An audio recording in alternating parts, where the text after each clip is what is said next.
রানীবাজার থানা মোহনপুর বাজারে একটা মেডিসিনের দোকান ভাঙচুর করা হয়েছে। ওনার স্ত্রী আমাদের জিরানিয়া পঞ্চায়েত সমিতি একসময় চেয়ারপারসন ছিলেন। বিশ্বজিৎ দাস, সুজিত ঋষি দাস, এটা ডুকলি।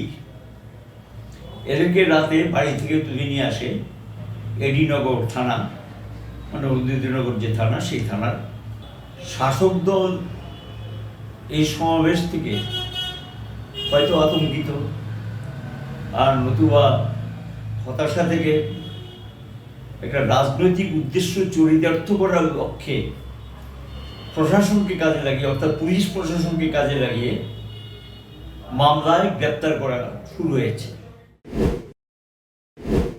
রাজ্য সম্মেলনকে সামনে রেখে যে প্রকাশ্য সমাবেশ হয়, সেই সমাবেশে বিরাট সংখ্যক সারা রাজ্য থেকে মানুষ অংশগ্রহণ করে, শ্রমজীবী জনগণ, বেশিরভাগই গরিব অংশের মানুষ।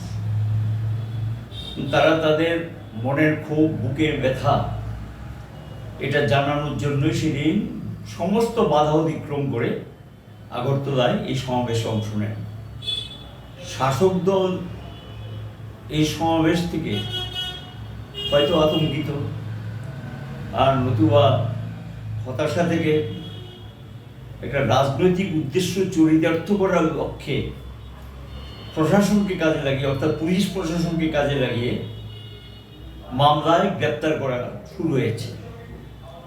সেদিন রাতে, যেদিন সমাবেশ আগরতলা, গত সোমবার দিন, ক্যাম্পের বাজার থেকে দুজনকে গ্রেপ্তার করে প্রণব দাস এবং উত্তর দেবনাথ, তাদেরকে 2 দিনের জন্য পুলিশ রিমান্ডে নিয়ে যায়।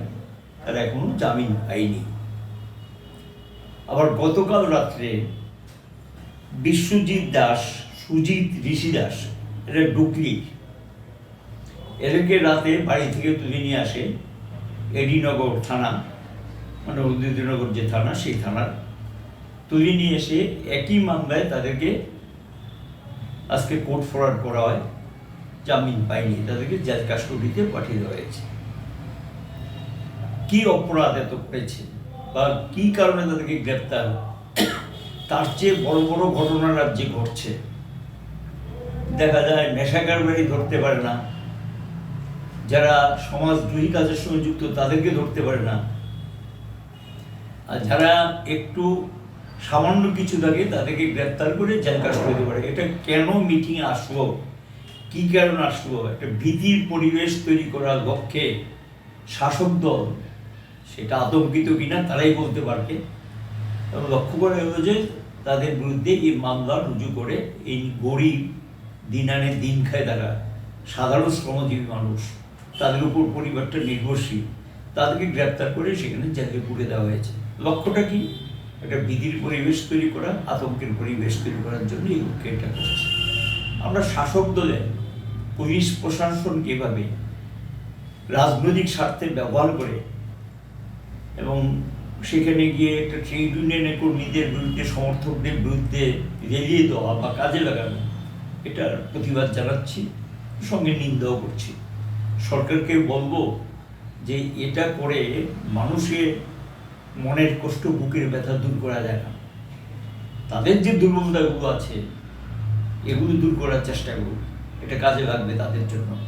তা না করে দমন পীড়নের মানে আশ্রয় নিয়ে, দমন পীড়নের মধ্য দিয়ে মানুষের যে কণ্ঠ, সেটিকে স্তব্ধ করে দেওয়ার যে চেষ্টা, এটা করে পৃথিবীর ইতিহাসে কেউ পার পায়নি, ভারতবর্ষও পার পায়নি, রাজ্যও দিতে এই ধরনের ঘটনা বহু হয়েছে, কিন্তু তাদেরকে দমিয়ে রাখতে পারিনি। আমরা বলবো যে এই দমন পীড়ন অবিলম্বে বন্ধ করার জন্য। তার সঙ্গে আরেকটা ঘটনা আমি বলছি, গতকাল রানীবাজার থানা মোহনপুর বাজারে একটা মেডিসিনের দোকান ভাঙচুর করা হয়েছে। ওনার স্ত্রী আমাদের জিরানিয়া পঞ্চায়েত সমিতি একসময় চেয়ারপারসন ছিলেন, সেই দোকানটা ভাঙচুর করে দেওয়া হয়। অপরাধ, মিটিংয়ে কেন ওনার স্ত্রী এসছে। এবং তার সঙ্গে কালকে রাত্রি এখানে ব্রজনগর রানীবাজার থানারই অধীন, সেখানে গিয়ে সুভাষ দেবনাথের বাড়িতে টিন টুন ভেঙে দেওয়া হয়, বাড়ির এতে ভাঙচুর চালানোর চেষ্টা হয়। পুলিশকে জানানোর পরেও পুলিশ ঘটনার অনেক পরে গিয়েছে, ওনার ছেলেকে মারপিট করে, ছোট ছেলেকে মারপিট করে। আরেকজন হলো গৌতম দেবনাথ, ওর বাড়িতে গিয়ে ঢিল পাটকেল মারে, গালি গালাজ ইত্যাদি করে, এবং সেখানেও গিয়ে বাড়ির বেড়া ভাঙার চেষ্টা করে। এইগুলোই চলছে। এই সমস্ত ঘটনাগুলো থানাতে জানানো হয়েছে। সেখানে আসামিদের গ্রেপ্তার করবে তো দূরের কথা, যারা এগুলো করছে তাদের সঙ্গে যুক্ত, আর উপলব্ধ দেখা যায় কোনো ব্যবস্থা নিলেন না। এবং এটা করে ভীতির পরিবেশ তৈরি করার চেষ্টা করছে যে এরকম রাজ্যের আরও কয়েকটা জায়গা থেকে ছোট ছোট কিছু ঘটনার সংবাদ আমাদের কাছে এসছে। এবং এটা সিআইটির পক্ষ থেকে বলবো, এই জাতীয় ঘটনা থেকে সরকার যাতে বিরত হয়, এবং নতুবা হয়তো আমাদের প্রতিবাদে আবার রাস্তায় নামতে হবে।